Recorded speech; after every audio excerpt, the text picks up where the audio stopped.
take it. We ain't got nothing else going on today. This is our date night. Because we're weirdos. This is seriously going to be like the B-roll footage.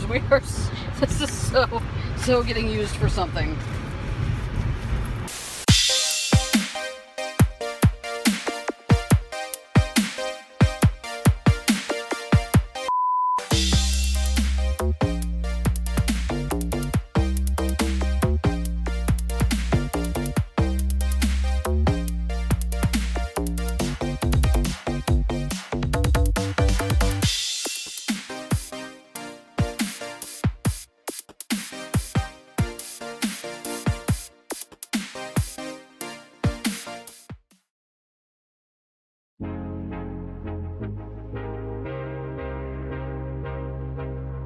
Hello everyone, and welcome to our 1,000 subscriber special.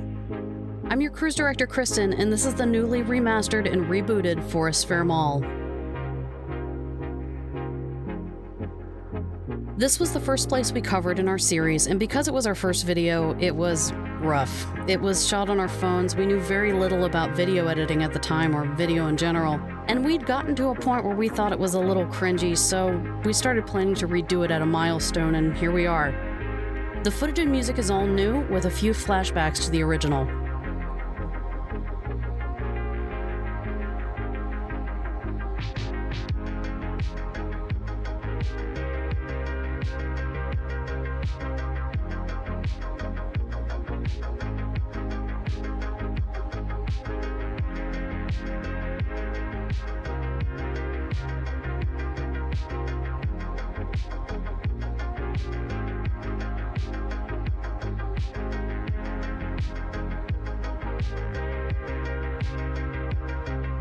We took about 2 months to get our first video filmed and done after a lot of talking about it, and starting here was important to me because I've lived in Cincinnati all my life.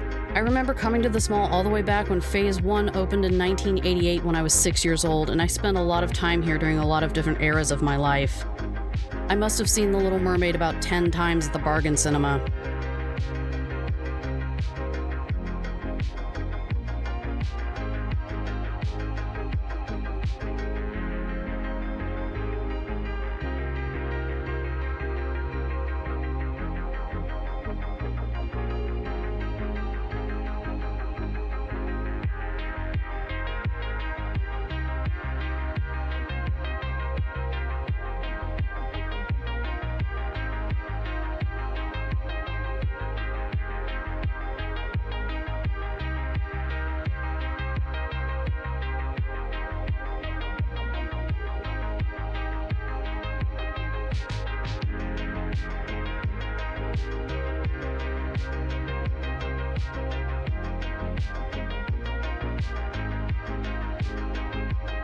So what do you do when your childhood mall becomes what is arguably the reigning deadest mall in America?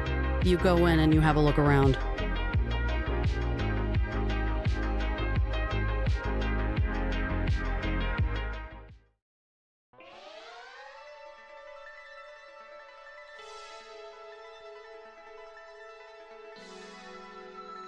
The original plans began for the mall in 1985, and the concept was a value mall with tenants like TJ Maxx and Marshalls. An Australian firm, LJ Hooker, was in charge of the planning and execution, and the concept was abandoned in favor of an ultra-luxury concept. It was considered a very ambitious, potentially disastrous plan, partially due to the location and the demographics of the area in which it's located. Forest Park and Fairfield, the two neighborhoods the mall is situated between and where it derives its name from, are blue-collar and middle income.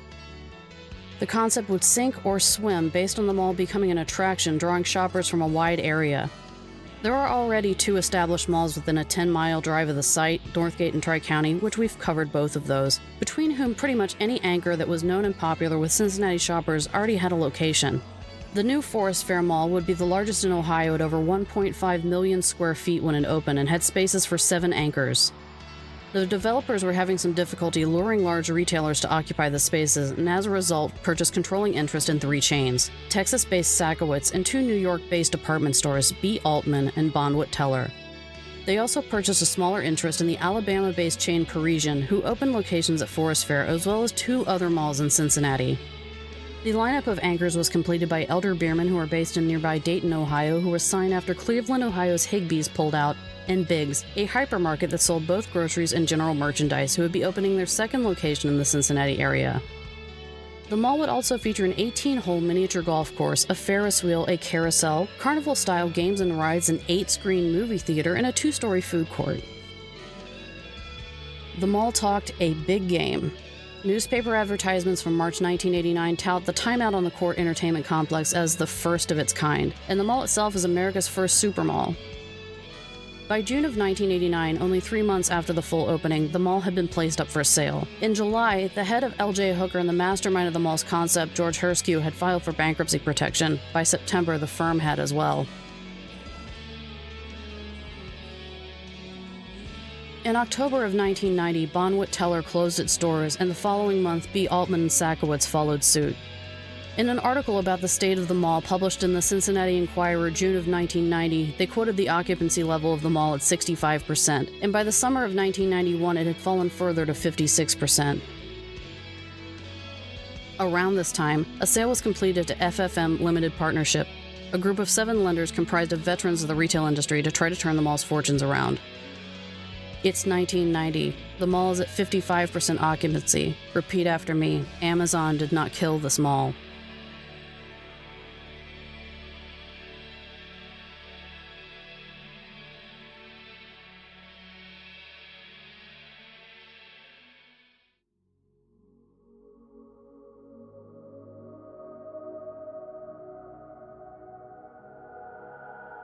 The mall was rebranded as 4 smaller sub-malls, similar to the current neighborhood configuration. The biggest and most novel part of the new strategy was the Festival at Forest Fair, a restaurant and bar complex that opened in August of 1993 in the former Bonwit Teller space that was prominently located off of Center Court. For a period of time during 1992 through 1994, things were looking up. Occupancy rose to 75% and Kohl's open, who remain an anchor to this day. However, restaurants and bars in the festival began to close in 1995 and the mall once again began to lose retailers. An advertisement run in 1995 proudly touts that the mall has over 100 shops and restaurants, which sounds impressive until you remember that the mall has spaces for over 200. It's like saying, we're not half empty, we're half full.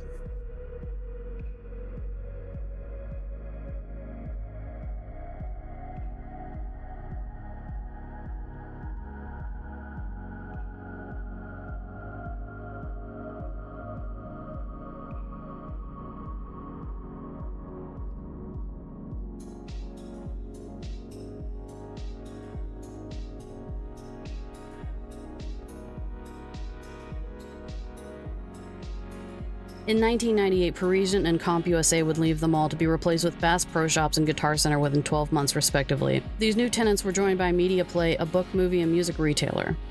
Also in 1998, the long present and loved Time Out on the Court with its carousel, miniature golf, and games closed to make way for a second first-run movie theater.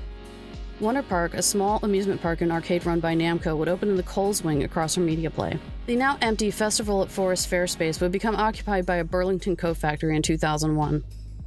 Steve & Barry's also opened in the mall on the bottom floor previously occupied by Time Out on the Court. Steve & Barry's was a retailer that sold very inexpensive clothing, starting with collegiate logo sweatshirts and things like that. But as they grew, they moved into these celebrity-branded collections, and it's kind of a relic of the area that they were in that they had collaborations with Amanda Bynes.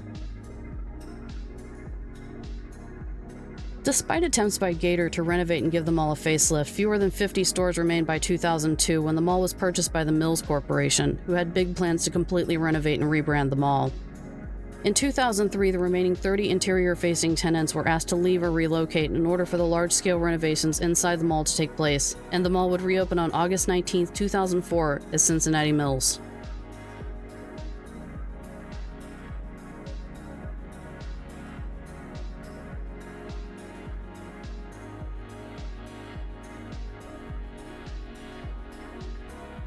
The mall boasted 90% occupancy at opening, but I remember going to the opening weekend, and many of the spaces that were occupied were strange. I remember specifically one that sold hotel surplus furnishings, for instance, and another that was kind of like a tiny version of Harbor Freight, only with the boxes were lined up on the floor. There were $3 stores.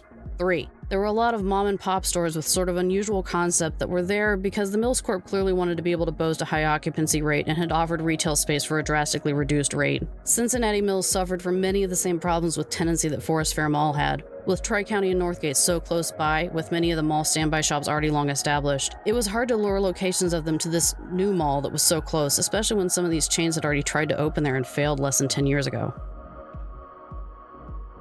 In April 2007, the mall gained its 5th owner in its 19-year life when Simon Property Group took over. During this period of time, the Mills Corporation began being investigated by the Securities and Exchange Commission due to accounting irregularities. In 2008, the mall lost Wonder Park and Biggs as tenants.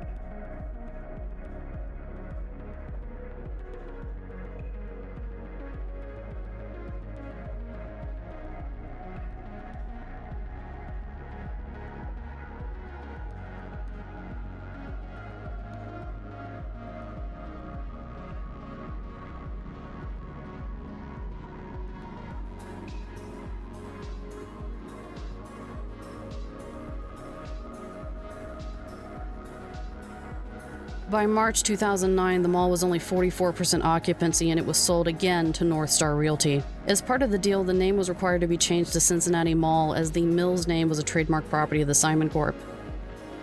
Between 2009 and 2010, the mall lost Showcase Cinema, Steve & Barry's, who were occupying an entire anchor space by that point, and Off Fifth, a clearance center for Saks Fifth Avenue that moved to a brand new outlet mall that had just opened. North Star Realty sold the mall yet again in 2010 to World Properties under the name Cincinnati Holding Company, LLC, who remain owners to this day.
This once absolutely gorgeous building is in a sad state of affairs.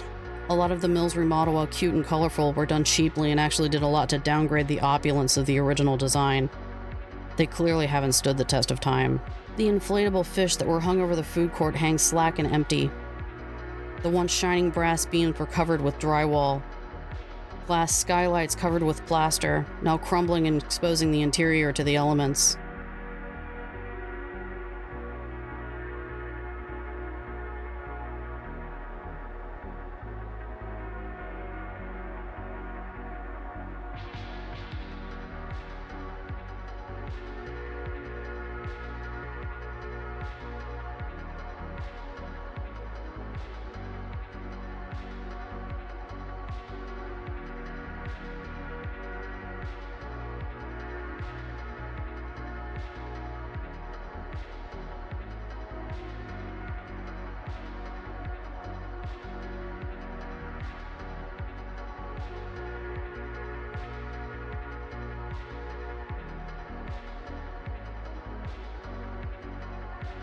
The property has been on the market since 2015 with no buyer.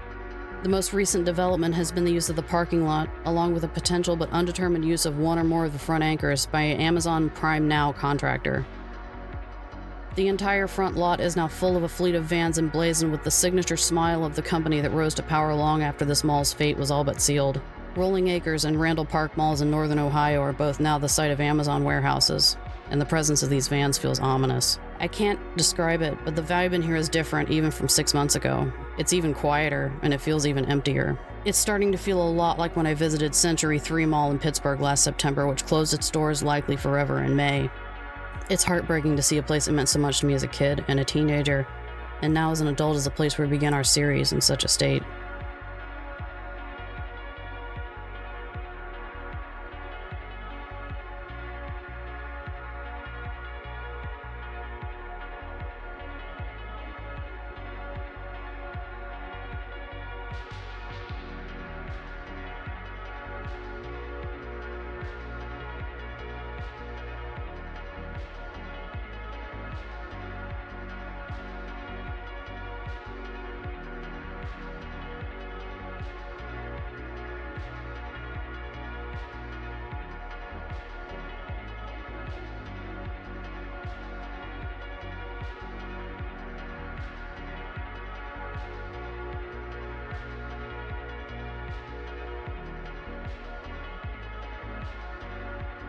Most of all, it's a place that probably should have never been, and its failure to thrive over and over should stand as a case study for future developers for what not to do.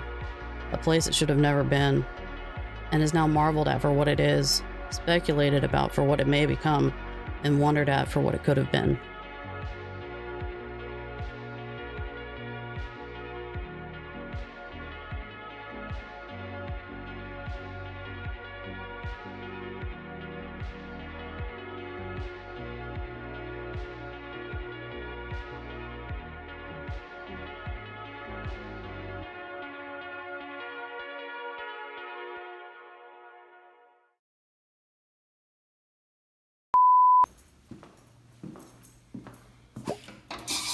Hey, it still works.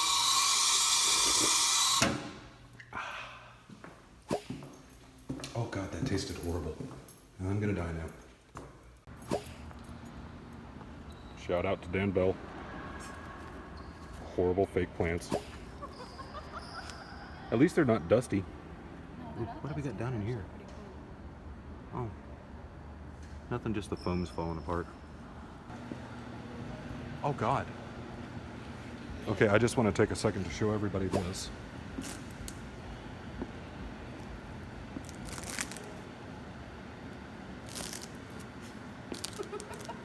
The floor is super soft. It's literally falling apart. Like hazardously so.